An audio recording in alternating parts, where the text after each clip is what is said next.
welcome to Texas A&M's Virtual Earth Month. This is part of a whole campus Earth Month series of events we have going on. We're really happy that you're here with us today. We have a really interesting presentation today about bioremediation of agricultural soils. We have two of our interns, Emma and Natalie, that are here today to talk to us about this topic. Definitely excited to jump into this. But before we do, let me just go over a few little tips here. So just to make your Zoom experience better, put it in side-by-side mode. I do have the live transcript turned on if you want to make sure to use that feature. Please ask questions in the chat. I know Emily and Natalie will appreciate that for the Q&A, and myself as well. And also this will be recorded. It will be put up on YouTube later. And then you may be here because you want to, obviously learn about this topic, but also maybe collect some code words to win some prizes for the Earth Month giveaway we have going on right now. There's lots of different ways to enter. When you watch these presentations, you collect code words. Every code word you collect is one entry into this giveaway drawing that we have. We will have the code word written on a slide. We will speak it or we will write it in the chat. And you can get 5 code words when you watch live. So definitely incentivize to watch yourself live. And then you can also keep track of your code words, submit them all in one email. And send that email to sustainability@tamu.edu. It'll close on April 24th at 5 p.m. And just try to send all your code words that you've collected over the course of the month in one email at the end there. And you can see all of the details and rules at TexAg/EarthMonth if you want to learn more about it. And here are the prizes. So we are going to have one tier 1 winner. You could win a Nintendo Switch. You could win a Yeti cooler. You could win a really nice comforter or even a GoPro. You get to choose actually from that list if you win. There's going to be 2 tier 2 winners, and you could choose a hammock or a speaker, and there'll be 5 tier 3 winners. And I think the one that a lot of people like is that Squishmallow, something you can cuddle up with or maybe give to one of the children in your life. And then there's also a gardening tool set that people are really interested in as well.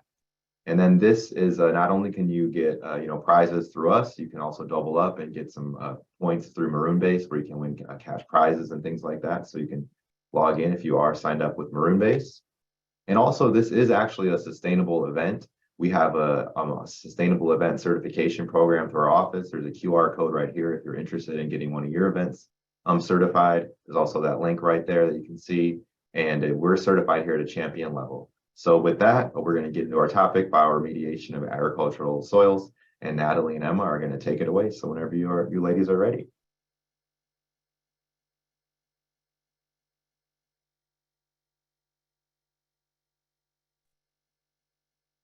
Hi, can everybody hear me okay?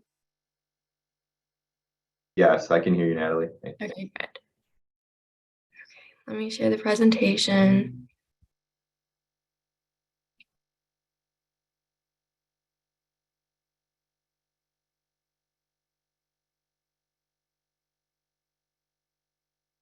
Okay. Hi, I'm Natalie. And I'm Emma. And today we're going to be talking about the bioremediation of agricultural soils. So let's get started. So we have a little table of contents. We're going to talk about 6 things. We got what is bioremediation? Why is bioremediation necessary? Types of soil pollutants. Got the types of bioremediations, regenerative agriculture, and some closing notes.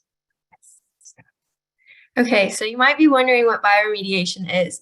It's the use of naturally occurring or introduced biological materials to consume or break down environmental pollutants to clean up a polluted site.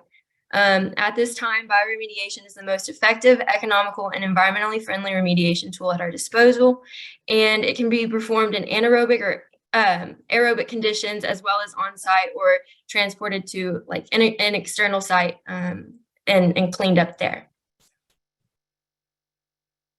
The first big topic is why is bioremediation necessary? And the first thing we've got to look at to pose that question is soil fertility. And soil fertility describes whether or not soil can sustain plant growth and provide essential nutrients like macro and micronutrients. And there's a lot of reasons why soil fertility can decline. One of them is erosion. So erosion, I mean, we all learned that in elementary school. As a reminder, it's when water or wind like detaches and removes soil particles, and it actually causes that soil to deteriorate. We've also got leaching, which is a more uncommon term, and that's the scientifically, it's like the downward movement of dissolved mobile plant nutrients. But to put it in terms that you might understand, you can think of a potted plant that you have, and after you water it, the water, like the mobile downward movement, moves down and it collects into the dish at the bottom, the plastic pot that it's in. And when the water is like sometimes brown in color, that's basically leaching. It's leaching those nutrients from that soil. And soil microorganisms are a big part of soil fertility. And microorganisms share a beneficial relationship with the plant roots.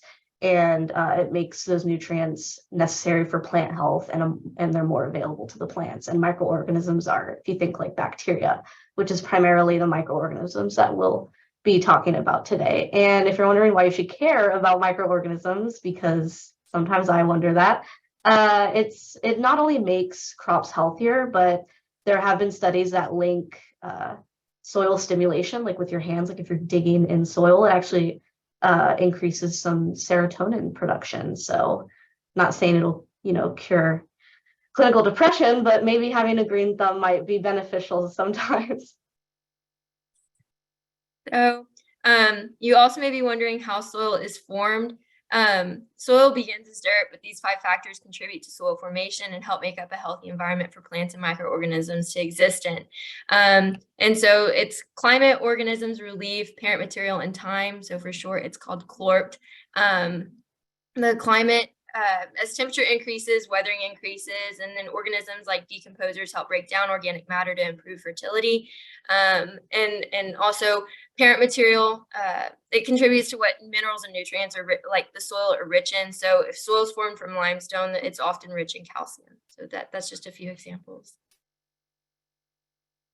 All right, so now we're going to get into dirt versus soil. So if anyone would like to take a crack at which one they think is soil and which one they think is dirt, feel free to just say which one you think.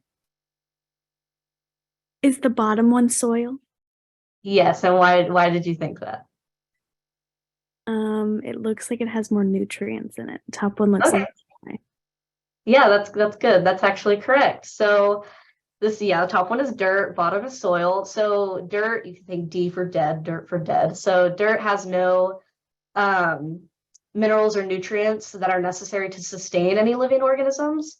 So that's why it's dead, and it lacks a lot of structure and texture. So like if you're just thinking, if you like hold a pile of dirt in your hand, it runs through your fingers like sand. There's not a lot of structure, texture. Whereas soil, it's very clumpy, clay-like. It's got a lot of living organisms in it, like the microorganisms we previously talked about. And this is the exact thing that you want for farming and agricultural practices. You want really healthy, nice soil. Okay, so next we'll be moving into the types of soil pollutants that you often see in the environment. So anthropogenic pollutants are pollutants that are made by humans. So for example, farming and the application of fertilizers and pesticides to make sure crop yields are successful. The fertilizers and the pesticides often pollute the environment because they are over applied.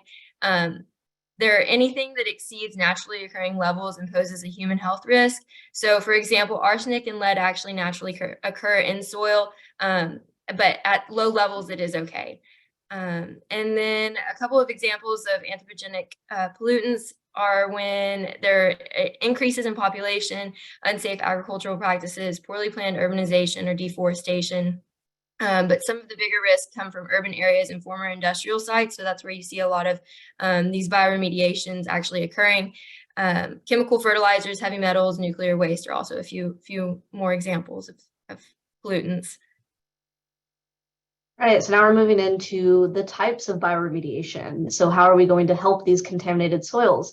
So these are the big 3 that we're going to be delving into later in the slide. So we've got microbial, which we've mentioned microorganisms. It's specifically bacterial microorganisms that we are using to help our soils. We have phytoremediation, which phyto is for plant. So we're using plants to clean up the pollutants, and there's a few types of those. We have mycoremediation, which is not widely used today, but there's a lot more developing research on it, and it's being found to be extremely helpful. And the more widely used ones that we won't necessarily get too much into is biostimulation, We got bioaugmentation and intrinsic bioremediation. And on the next slide, Natalie can tell you the difference between biostimulation and bioaugmentation. Yes. So as you can kind of see from the graphic on the screen, biostimulation is when there are already like pre-existing microbes and microorganisms in the polluted environment, and nutrients are added to actually stimulate the growth and development so that they can remediate the site. And then bioaugmentation is the addition of like a pre-cultured bacterial colony or any sort of microorganism that is added to an environment. So it wasn't actually there to begin with, but people brought it in to be able to remediate the site. Right, and the first big one we have is microbial remediation. And the reason why microorganisms, specifically bacteria, perform really well at remediating contaminated sites is because they can survive very extreme environments, more specifically extreme temperatures. And that makes them perfect for adapting to an existing and polluted sites.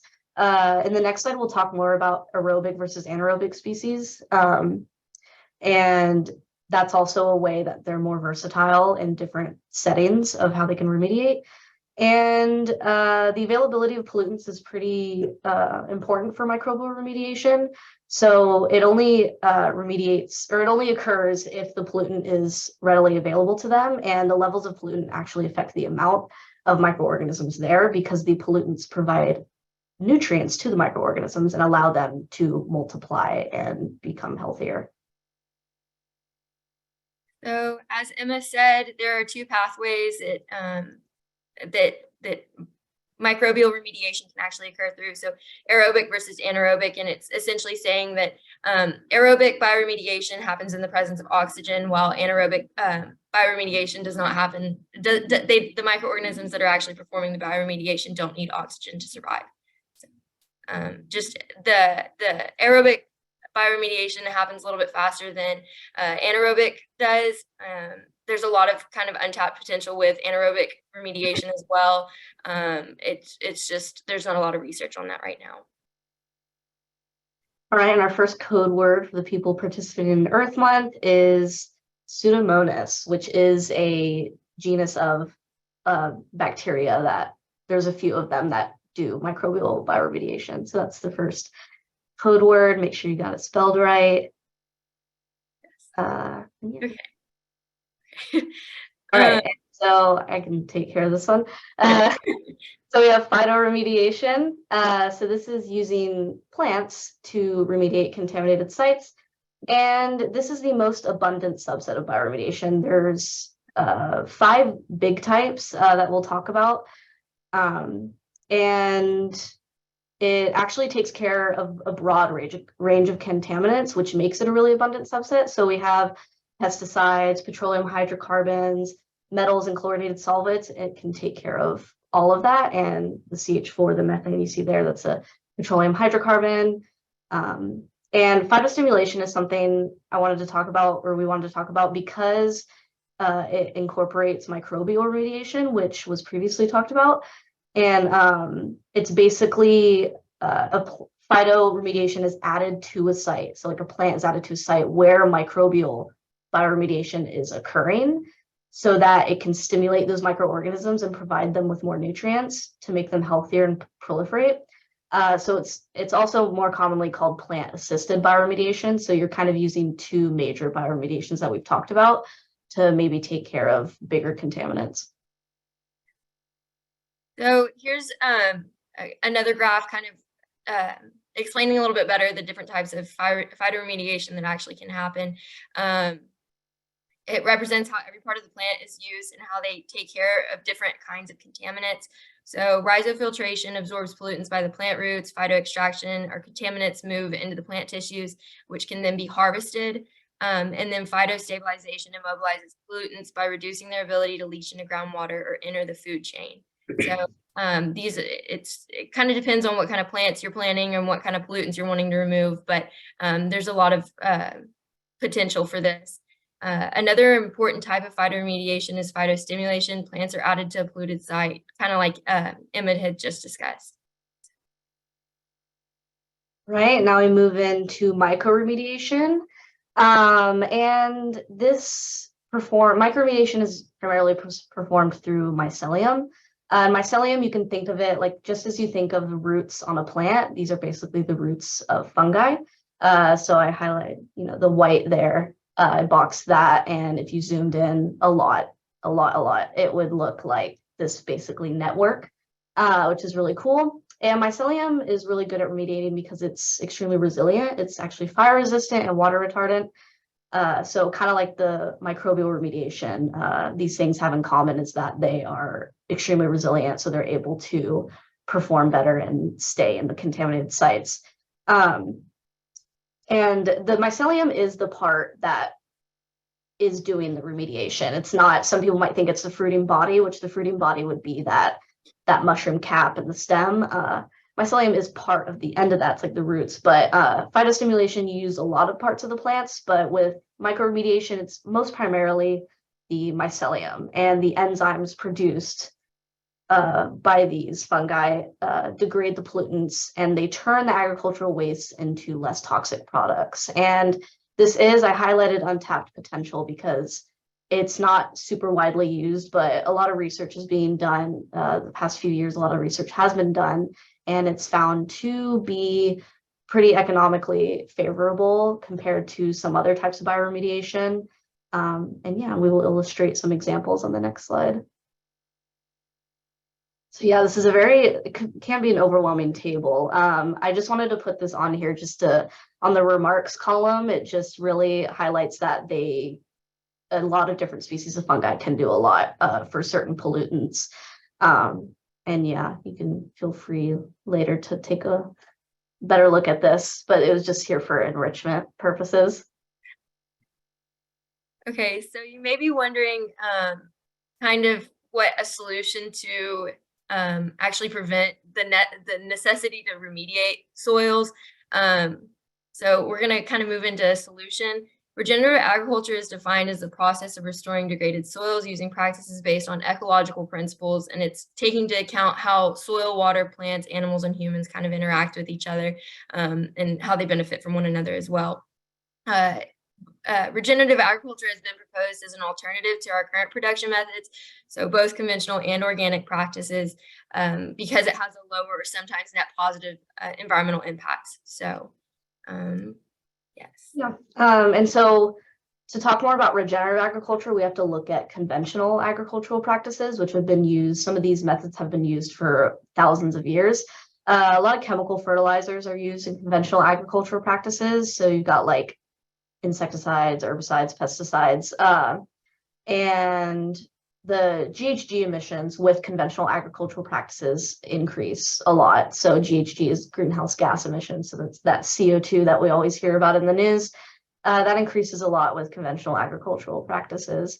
And another widely used practice that I didn't necessarily put on here is monocultures. So monocultures is when only one crop is grown on a field during a growing season. And this practice is more convenient, which is why it's used, because growing only one crop demands a lot less effort when it comes to crop maintenance and harvesting procedures.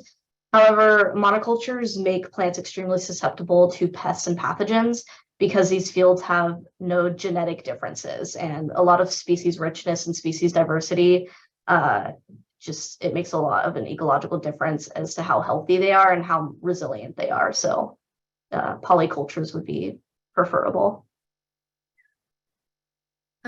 So here are kind of the 6 characteristics of regenerative agriculture. Conservation tillage, which aims for low intensity tillage. So it's not disrupting the soil characteristics and microorganisms as much. It's not turning soil into dirt. Cover crops also aim to cover the soil to reduce erosion. These crops are not harvested, but can sometimes be incorporated in the soil to add additional nutrients. Crop rotation kind of coincides with polycultures, which is the alternative to monocultures, like Emma said. So it's planting different crops on the same lot of land each year to improve soil fertility and health. It is more time intensive and intensive for the farmers, but in the long run, it's helps with their economical inputs as well. Composting improves soil properties and focuses on waste reduction. Mobile animal shelters can also help reduce the amount of time that land is receiving to recover from grazing from like cattle, and then pasture cropping when fields are covered in photosynthetic leaves that capture CO2 and distribute it to the soil, increasing organic matter. So it's kind of all about the soil with regenerative agriculture. And the goal is to sustain the current land resource so that it can be used for future crop production. It also is for improving what we already have and leaving it better than it was found. Regenerative agriculture does use some of the same practices that organic agriculture use, but they differ because organic agriculture focuses on the outcomes and improvement to soil health rather than kind of the label that you see on organic products. Regenerative agriculture can use any tool in their toolbox that's necessary to make sure that the soil is healthy, while people are more restricted with organic agricultural practices. All right, and so looking forward, we want really healthy soils, which is what you should take away from this, because healthy soils equals healthy plants, and healthy plants are a lot easier to grow, and they have a lot easier time warding off pests. And all of this does turn out to be a lot more economically friendly to farmers, especially regenerative agriculture, because with regenerative agriculture, you don't have the need to use bioremediation necessarily. So like in a perfect world, if we just used regenerative agriculture, we wouldn't need bioremediation. But for now, bioremediation is pretty cost effective, it's sustainable, and it is a natural approach compared to conventional agricultural practices. Yeah, thank you guys for coming to our talk. And if you have any questions, you can feel free to, me and Natalie are putting our email out there. Just hit us up with any of those hard-hitting soil questions. And feel free to follow us on Instagram. There's the Instagram. Yeah, I spelled that right. Okay. Yeah, there's an Instagram. Thank y'all. Thank you. Great. Thank you. Thank you both. You can turn the screen share off now, Natalie. Thank you. Great job. I definitely learned a lot. You know, I don't have a strong science background. I've never taken a soil class before. So I appreciated getting to learn a little bit more about soil. And you know, there was a lot of definitely big words that maybe went over my head a little bit, but I thought you both did a really good job explaining everything and making it really simple. Like even Emma, when you were explaining the water and leaching, you know, I was pretty confident I understood leaching, and then that just made it like really solidified for me. So I just appreciated the way you explained that. And I have a few questions. If anyone in the chat has some, maybe you have probably some better questions than me. This is, and maybe this is outside the scope a little bit, but I'm thinking about soil and like where a lot of us may not be like working, you know, on a farm or whatever, but we may have like some land or something that we could plot, they could grow a garden on, or maybe even just inside of our apartment or our house, or maybe we could do a little growing of some plants. Do you have any tips for anyone that is in that situation?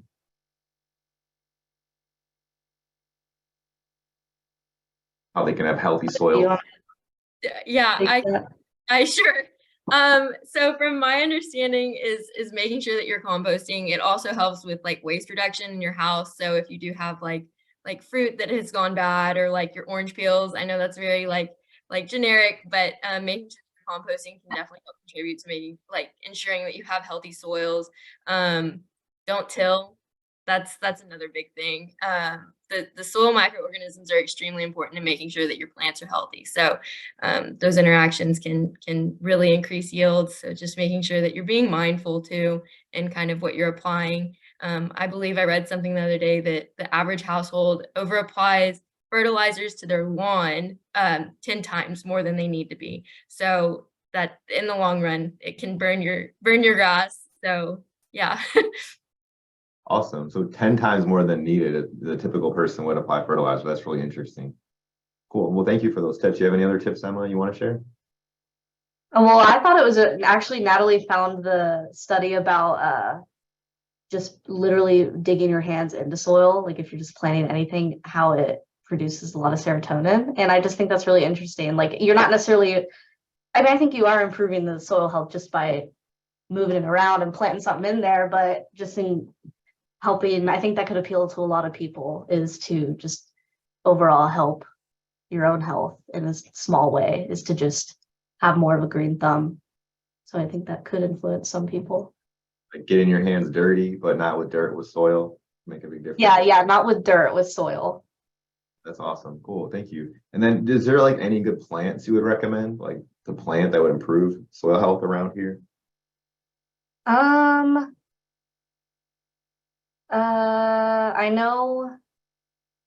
don't know too much of the native plants in this area, but a lot of people that just any plant that's, if it's not like invasive, should generally just help soil health. So a lot of people that have like fruit and vegetable gardens, I mean, that's really good for their individual soils. So yeah, Natalie, you know more about native plants? I also don't know any specific species of native plants, but definitely planting native plants helps your local biodiversity as well. So I'll just second that. Cool. Well, thank you. And then okay, I think might have a question in the chat. Oh, I missed the contact info. We can drop that in the chat for you, Natalie or Emma, if you wouldn't mind doing that. And then I have a question. Like, could you talk more about like the fungi network? Maybe like kind of like why we should care about fungi. I guess I can take that.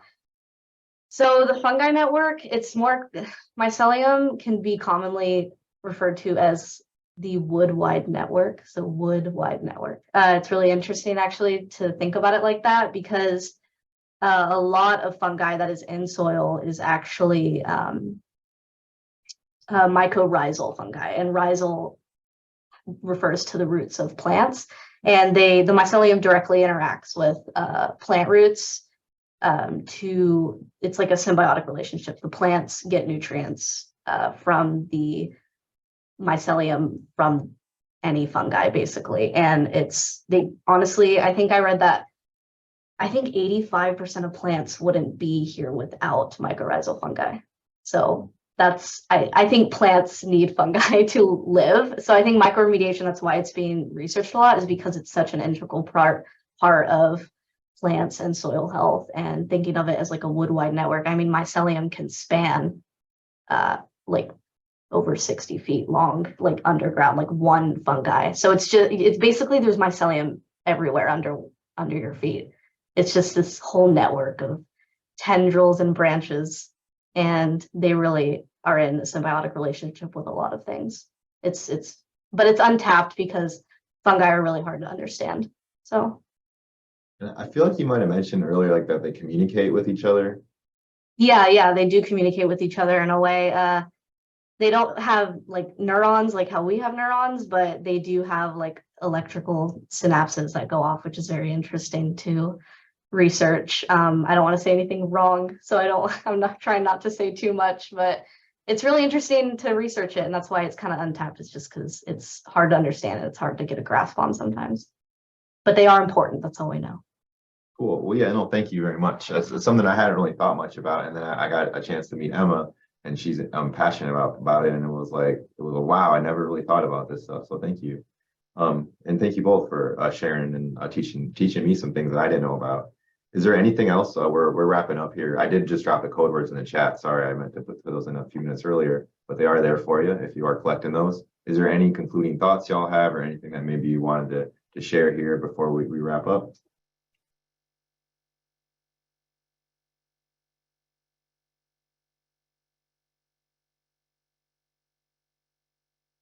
No? Okay. All right. Well, great. Well, thank you all so much for joining us today. We hope you all have a great rest of your Thursday. And again, thank you, Natalie. Thank you, Emma. And thanks to all of our guests. We hope we see you here tomorrow. Let me just share my screen really quick so you can see the details of what we have coming up next. So tomorrow, I'm sorry, not tomorrow, on Monday, April 17th at 2 p.m., we're going to be talking about renewable energy in society today. Two of our interns, Evelyn and Isabella, will be presenting on that topic. So hope we see you back here on Monday at 2. And we also hope you have a great rest of your weekend. Take care, everyone. Thank you. Thank you.